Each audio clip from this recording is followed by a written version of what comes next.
What if we talked about something fun, like a nice, casual, warm spring day?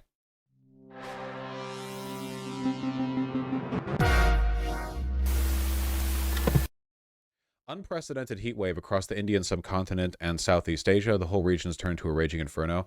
Yeah, I knew about this primarily because I saw artists from the Philippines drawing their OCs, like sweating in bed, waving a fan. You know, this is how I found out about that. I wish I learned about more news that way, to be honest.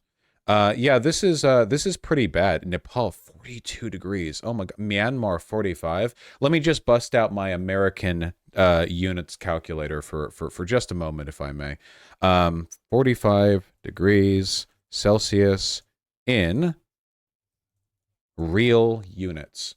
113 degrees Fahrenheit over here in Myanmar. That's great. 113 degrees. That's super cool. Is this the are these the high temperatures, or was this just like at a snapshot in time, this is how warm it was, you know? Hey, listen, okay? Dengist coastal development be damned. It sure is nice to be in the underdeveloped backwater of China right now, huh? You know? There's still, unbeknownst the media, there's still 50 million, like, Chinese peasants doing subsistence farming that think that, like, Mao is still beating back the Japanese on the on the eastern coast. They're just, like, chilling, you know? It's nice and cozy over here. They're just living life, you know? That's Tibet. Not all of that is Tibet. I don't know what they're doing in Tibet right now. But yeah, the mountains are definitely protecting them from the heat. The Cultural Revolution is still happening to them. Yeah, over here, tens of millions of Chinese peasants are still running around throwing rocks at sparrows. That's what they're up to. They're like, what a crisp, roughly 30 degree in Fahrenheit day. That's the Tibetan Plateau. Yeah, I know this is where the mountains are. These are the most famous mountains in the world. Vaush, that is Tibet. This whole green area is not Tibet. Come on, guys. Yes, I know. Free Tibet. Thank you. Look, okay, you know what they're doing over there in Tibet? Okay, you know what they're doing over there in Tibet? Getting slaughtered by Lara Croft. Anyone been watching the... Yes, it is? Oh my fucking god. It literally is, Vaush. Okay, are Tibet's borders smaller in my head? Hold on, 1 second. I'm gonna get really pedantic with you guys, because you're really annoying me right now, okay? All right? I'm remembering a much smaller area than the entirety of that section. Are you guys fucking kidding me right now? Are you fucking kidding me right now? Please tell me that the Tibet Autonomous Region is not the same as Tibet, like, broadly. Please tell me that this is not what you guys were referring to. This is fully a fucking third of the area we were pointing at. I hate you. I know where Tibet is, okay? This whole area right here, you think China doesn't have mountains? That Tibet is the entirety of the... I'm not letting you get me down. I'm not letting you get... I'm in, yes. Streaming. It's a good job. It's a good job. All right. Okay, I'm here. I'm here now. All right, I'm not mad. I'm not mad. I'm good. Positive vibes for the end of the world. Positive vibes for the end of the world. I was referring to this. Oh, okay. The, like, Tibetan Empire circa 700 AD. Which, yeah, that would line up a lot better. Okay, my apologies, guys. You were referring to the 700 AD Tufan Tibetan Empire. My apologies, okay? You know, we were distinguishing it from the Tang Dynasty, all right? Okay, my apologies. All right, I was wrong. I'm learning, and I'm living. All right. Yeah, this is pretty hot, huh? That's pretty hot. Are you laughing and loving too? All the time. Yeah, so about the whole end of the world thing. This is pretty bad. I take it there were also droughts going on in this region? Gradient minimum systematic night was 20 green. Gotcha. Inside an oven, sweltering heat ravages crops and takes lives in Southeast Asia. Governments issue health warnings as schools shut and crops fail, with fears that worse is to come as heatwave tightens grip.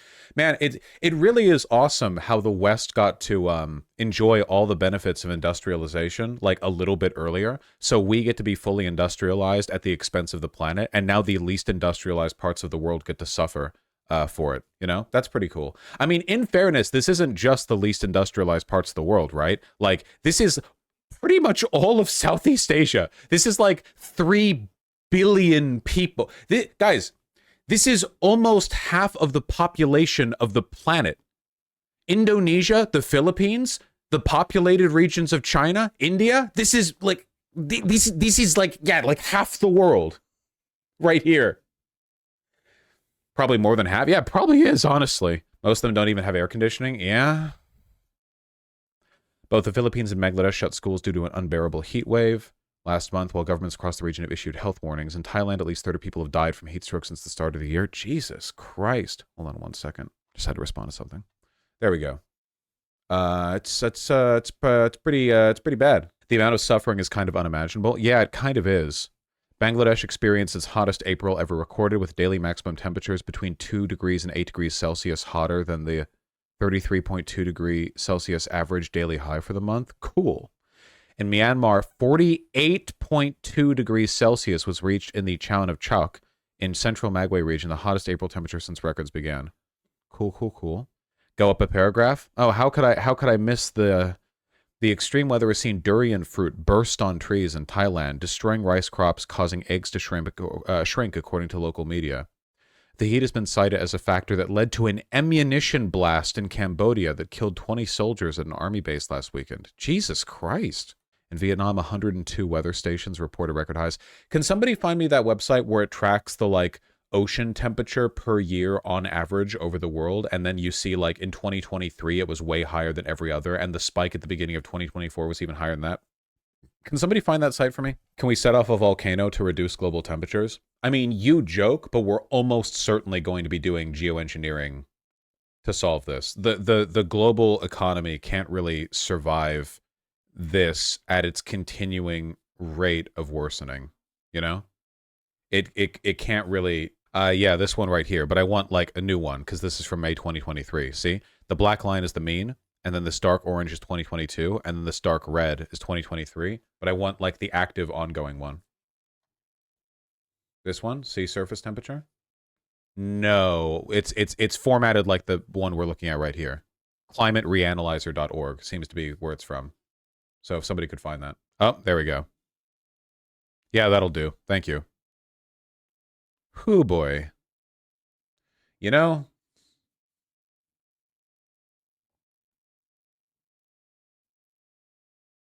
what's the hopium lining here? Stop asking me that. This is the first time that our classes have been suspended because of the hot weather, she said. We have 47 students in our class. Even with electric fans, it's still hot. And usually there are only 2 electric fans switched on because ceiling fans in some of the rooms are broken. After 9 or 10 in the morning, the water becomes too hot and the ducks don't want to go in it anymore. They just go in the shade and hide under the trees.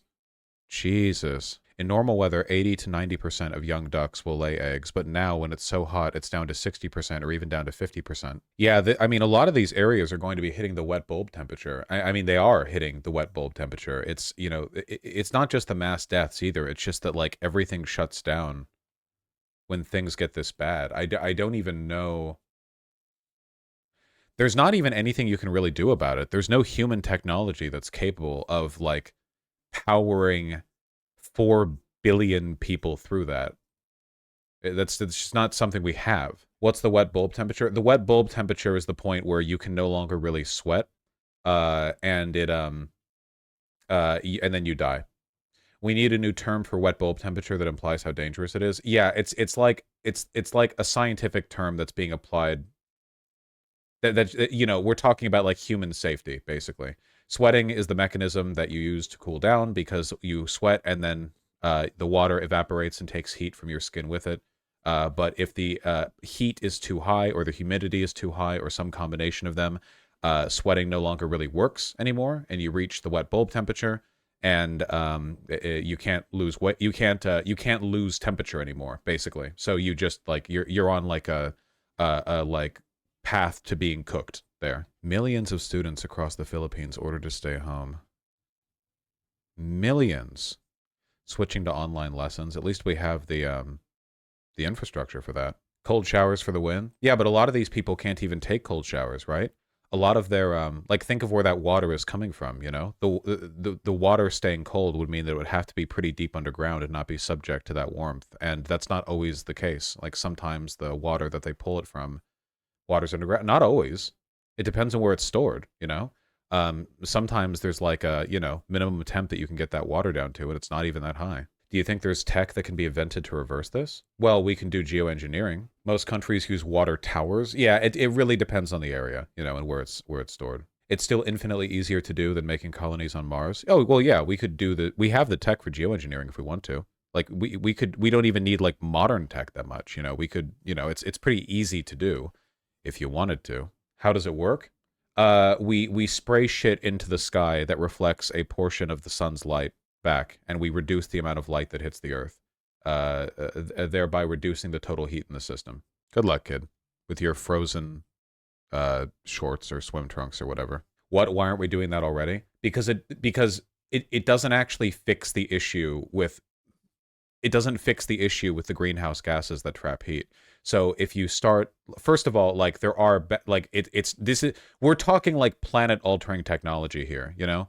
But like, if we ever stopped doing the geoengineering, there would be a rubber banding effect where the temperature would rapidly catch up to the point that it would have been if we had never done it at all. It would be worse. So it has to be like paired with an actual reduction in the climate change, or in the greenhouse gas propagation. I just can't imagine how uncomfortable it is.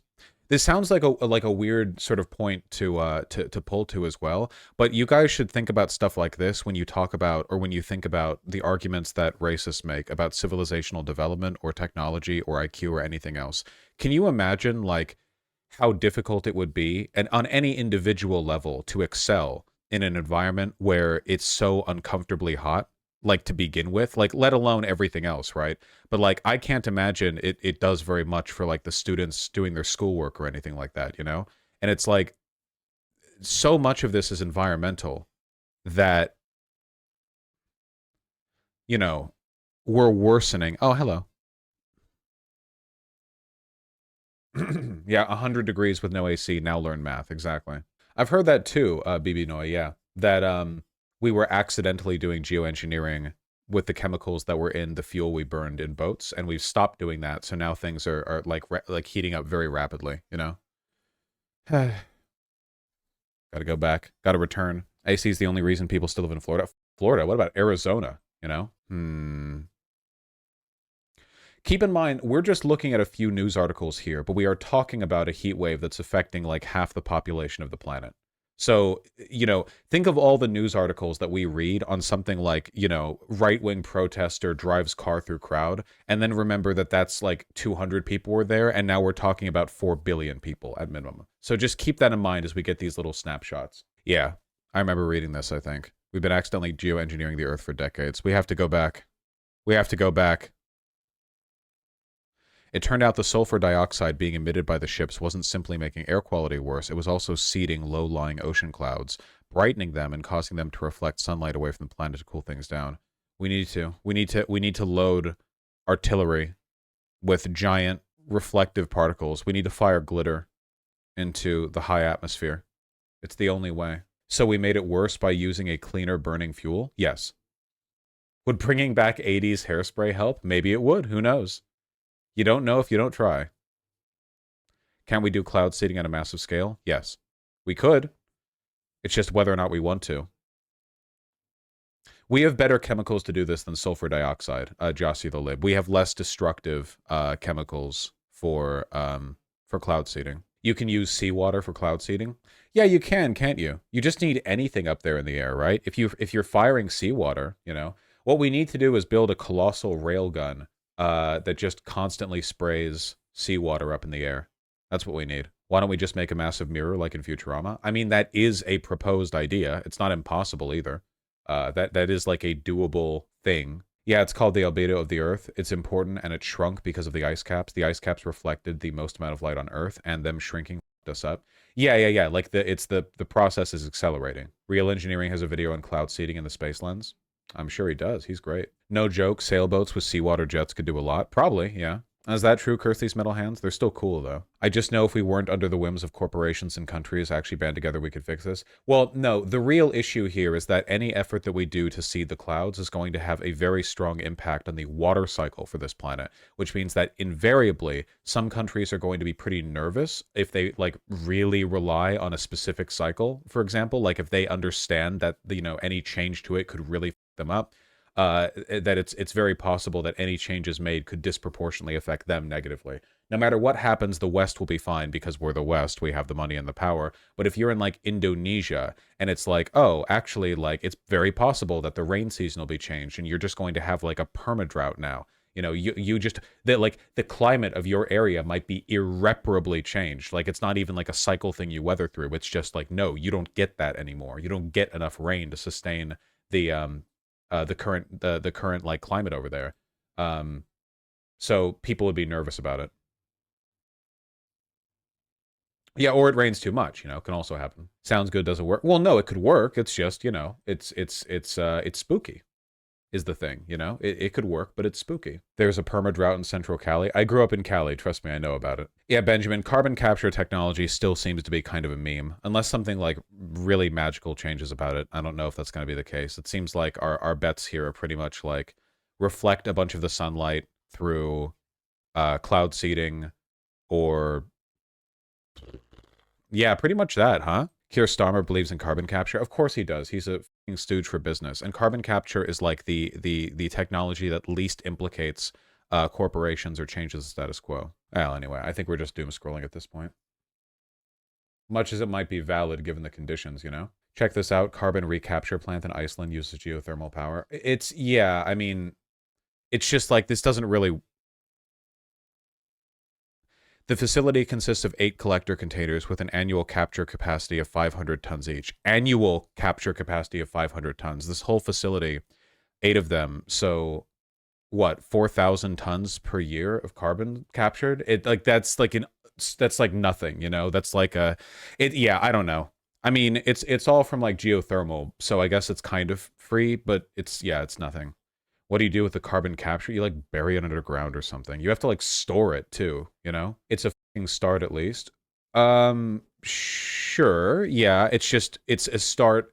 It's like it's a start in the sense of like, I don't know, you're using a vacuum to suck up dust from the edges of a collapsed building that people are screaming inside of, you know? I don't necessarily think the vacuum is hurting, but there's probably other, you know,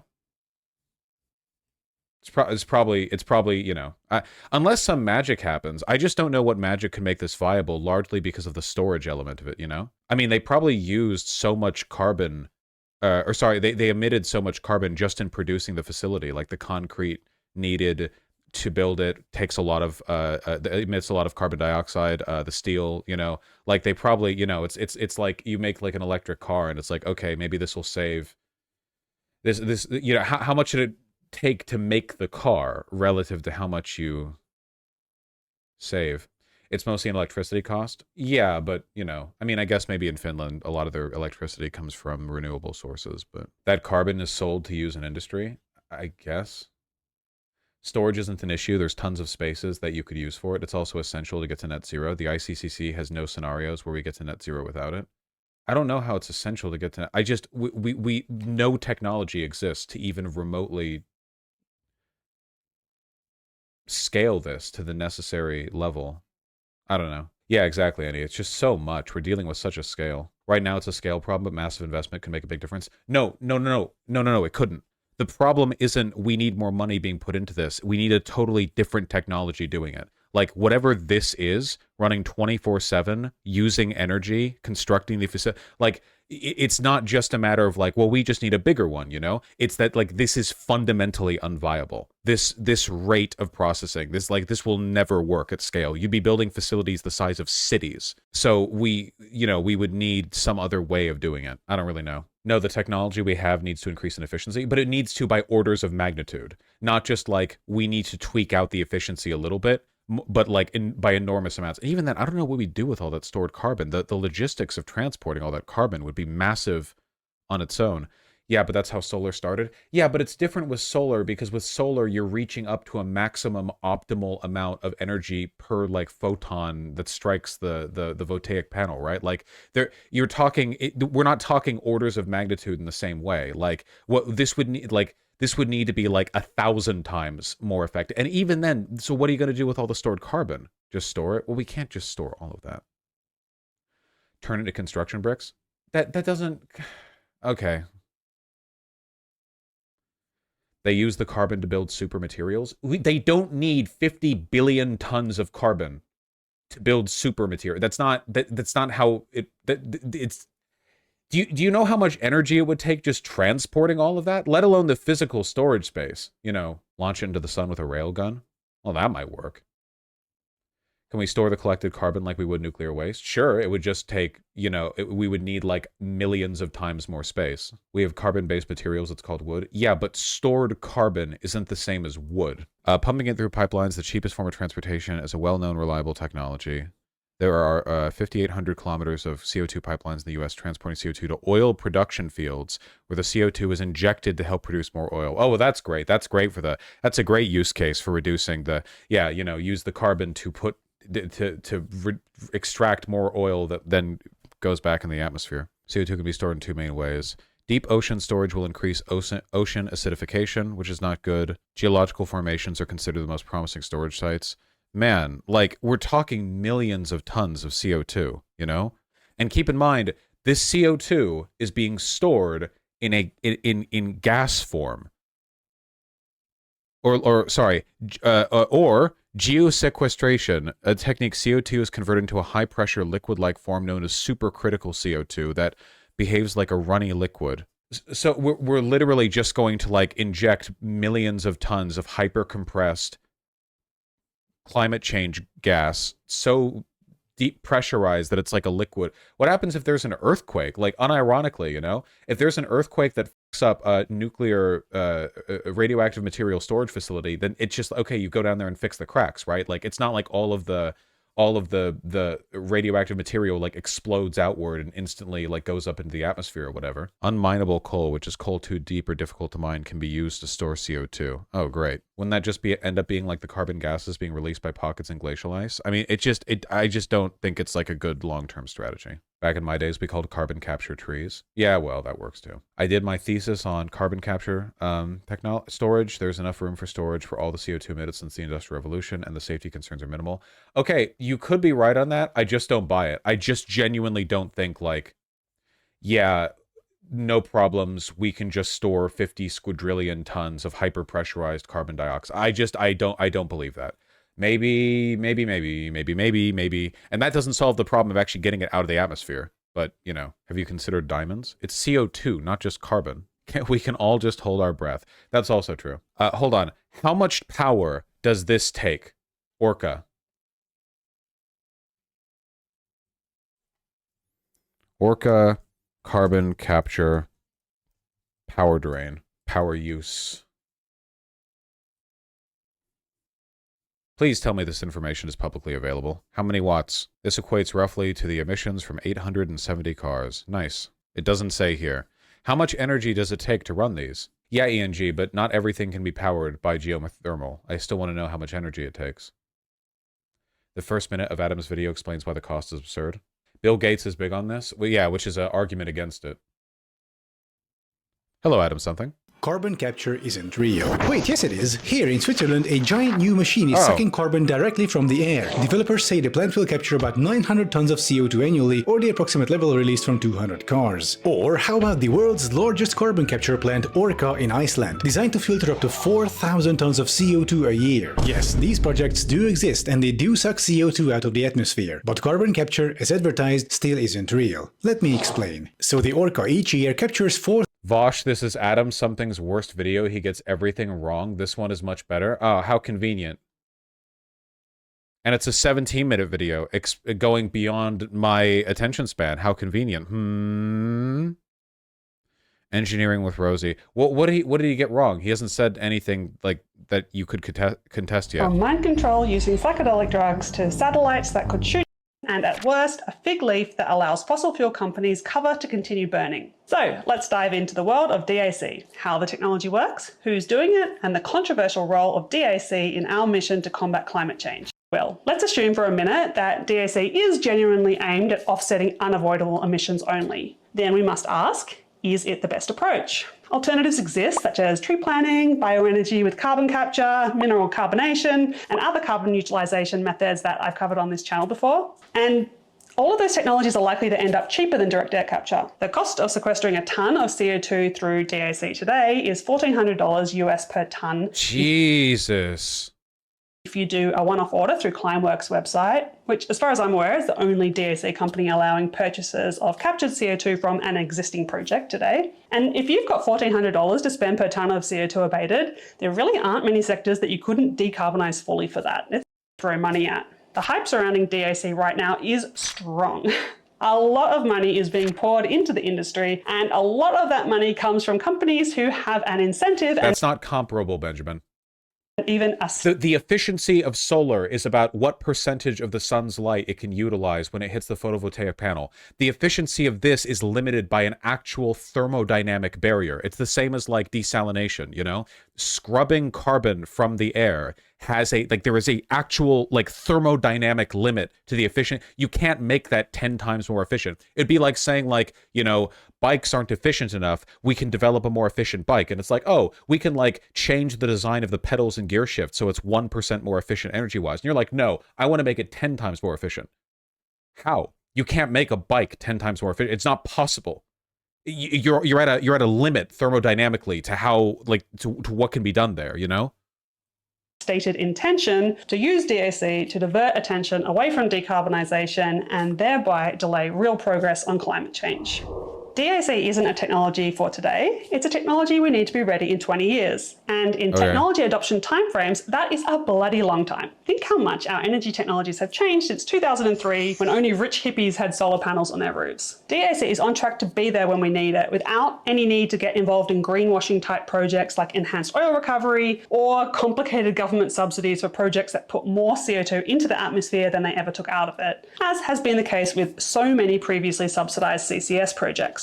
My opinion is that if fossil fuel companies think that they're going to be able to use direct air capture to continue on with business as usual, then there is something terribly wrong with their incentives. Here's my radical idea. Don't pay climate subsidies to projects that result in more CO2 ending up in the atmosphere. To conclude, DAC isn't... Okay, I don't have a problem with this lady. I just don't understand, like, in terms of viability, like... 4,000 tons of CO2, translating to about 11 tons per day or about half a ton per hour. Capturing 1 ton of CO2 costs 2,650 kilowatt hours, or so they say. Ooh. So here's the problem. The average coal power plant spews out about a kilogram of CO2 per kilowatt hour, meaning to produce those 2,650 kilowatt hours necessary to capture 1 ton of CO2, the average coal power plant has to emit 2.65 tons of CO2. So if you run this carbon capture plant off a coal power plant, you'll capture 1 ton and produce 2.65 tons. If your fossil power plant is the cleanest type, i.e. natural gas, and is brand new and efficient, you'll produce about 1.06 tons, practically breaking even. Hang on a second, we have this thing called green energy. If we run our carbon capture plant off that, we no longer emit CO2. Problem solved, right? And no, if your energy mix contains any amount of fossil fuels, your carbon capture plant will be consuming green energy that could have been used to replace fossil fuel production. So if the carbon capture plant eats 1 megawatt of green energy, now a fossil fuel plant has to increase production by 1 megawatt to cover the whole. And you obviously can't increase green energy production at the turn of a dial. You can't control the wind speed or the sun's brightness. Okay, but what about nuclear? It's zero emission and we can increase production at the turn of a dial. Sure, but we should already be doing that. If you could turn up a nuclear power plant to cover the needs of carbon capture plants, well then why are we bothering with the carbon capture plant to begin with? Let's just turn up the nuclear plant by default to replace fossil fuel production, thereby reducing CO2 emissions. Okay, then what about a power grid that isn't connected to any other power grids and that operates on 100% renewable energy? Like Iceland, where the Orca plant is, not coincidentally. If we plug a carbon capture plant into that grid, that's absolutely a net decrease in CO2, right? No. If Iceland doesn't have enough green surplus to operate Orca, you'll have to build a solar farm, let's say, to supply it. But then why not build that solar farm in other countries to reduce their fossil fuel consumption, thus their CO2 emission? And if Iceland does have enough green surplus to operate Orca, why not just move stuff like server parks or data centers to Iceland from other countries to run them off the green surplus, thereby reducing... Yeah, I guess the basic argument is that, like, it takes energy to do direct air carbon capture, and it's almost always a better use of that energy to just do the, like, to supply other social needs with the green energy that you're producing, if that makes any sense.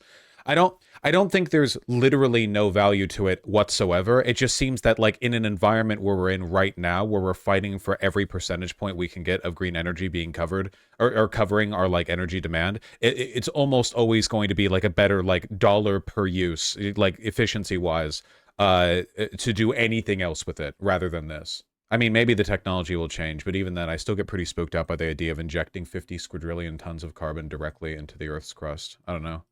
All right, sorry, this got very myopic. Sorry, this got very, like, yeah, like, very, very wacky, very quickly, okay? Very quickly.